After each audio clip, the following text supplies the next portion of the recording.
Alright everyone, if you want to have a laugh, link in the description, archived of course. It's actually from April of last year. This is before Joe Biden jumped into the presidential primaries, and he was still like, well, you know, my son died, so I'm not exactly sure what I want to do. I think that Biden realized that the field was so weak that he might as well just have one last hurrah because he could at least become nominee, and he was definitely right.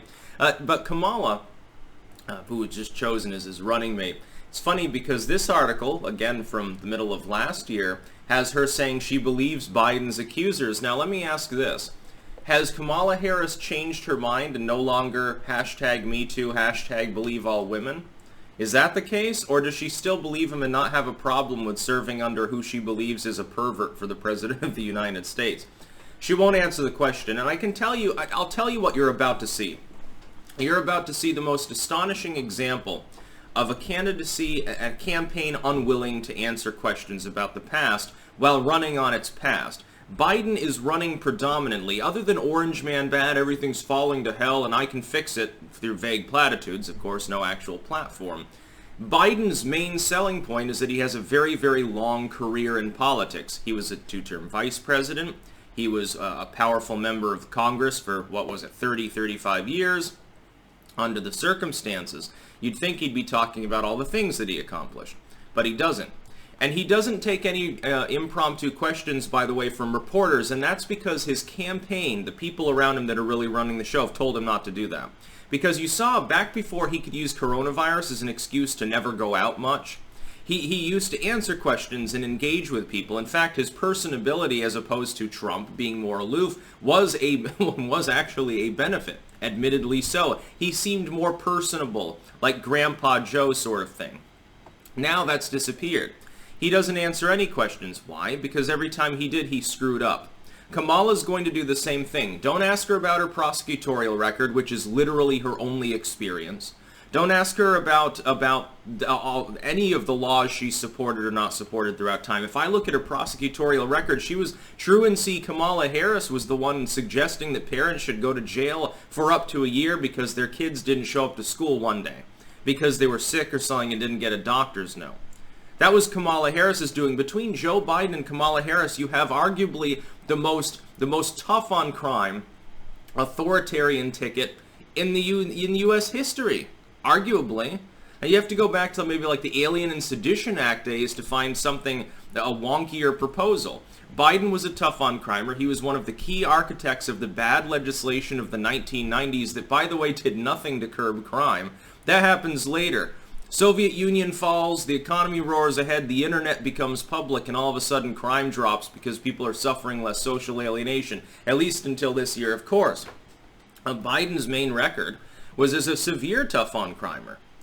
Talking about fucking racial jungles, predators and super predators stuff. Clinton was in part of that group too.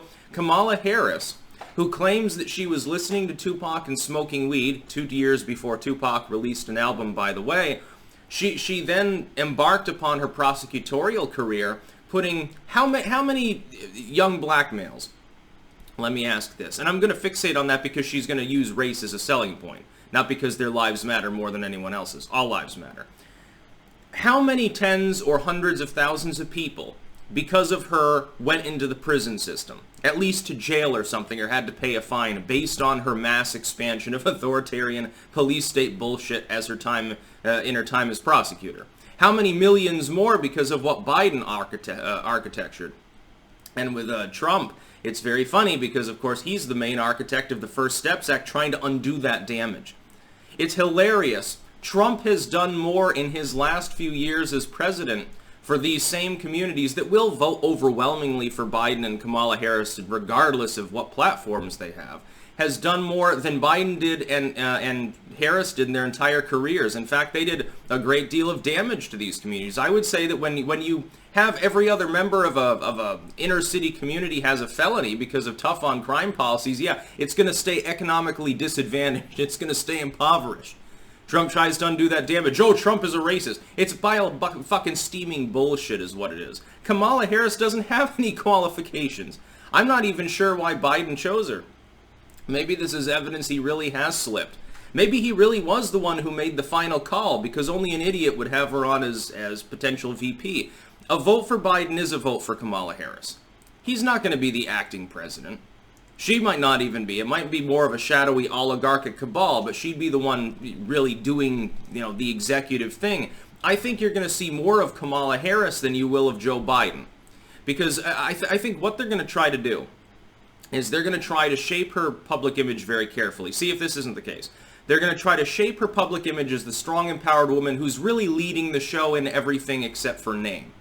And the reason that they're going to do that is to try to get some of the third waiver voters, which a lot of them didn't like Kamala. I think she rubbed them the wrong way, which I think is good and shows intelligence if you don't like Kamala Harris, as well as the strong, empowered people of color sort of voters, which, again, if these people were looking at anything other than the color of her skin, they would fucking hate her for doing so much catastrophic damage to these communities. Trump, meanwhile, can you show me an example of Trump, who was never in political office until he became president, doing anything other than supporting, what was it, there was that group of 5 people who was was accused of murder, and it turned out later they didn't do it, and he took out an ad in the paper talking about how they need to get tough on crime. It's very funny how that is considered more racist than actually being tough on crime, specifically with a racial bent like Joe Biden, or being tough on crime, specifically, ironically, with an undue racial bent a la Kamala Harris. They were actually in office. They were actually signing bills and developing regulations and things like that, and actually physically prosecuting people while Trump was sitting there building skyscrapers. So I'm just not understanding that. But she's a sleazy opportunist. I want her to get asked. I want someone to ask her impromptu, do you still believe Biden's accusers like you said back last year? Somebody needs to do a jump-in sort of query. She needs to have a group of people dedicated to the cause of standing around her chanting, believe Biden's accusers or something. That would be really funny.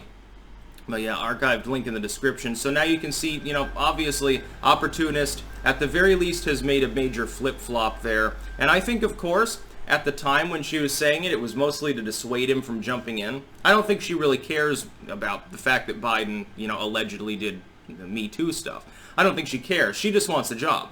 So she's totally willing to be a turncoat and say, well, yeah, I said that the dude was racist, which she did. I said that he was a pervert, which she did. I insinuated he was a sexist based on his comments about other people in Congress. But I'm willing to work for him because I know he's not long for this world and it'll make me the first female president. And that's basically, it's funny to watch all the liberals gushing about the choice. Oh, Kamala. Dude, half of you people fucking hated Kamala Harris a week ago and were doing everything in your power to try to convince Biden not to choose her. But now she's the perfect choice. It was so masterful. Biden's a genius. Oh, she's got a long, distinguished record. Yes, one that she won't talk about because his record and her record combined are like a 180 from the current Democratic platform.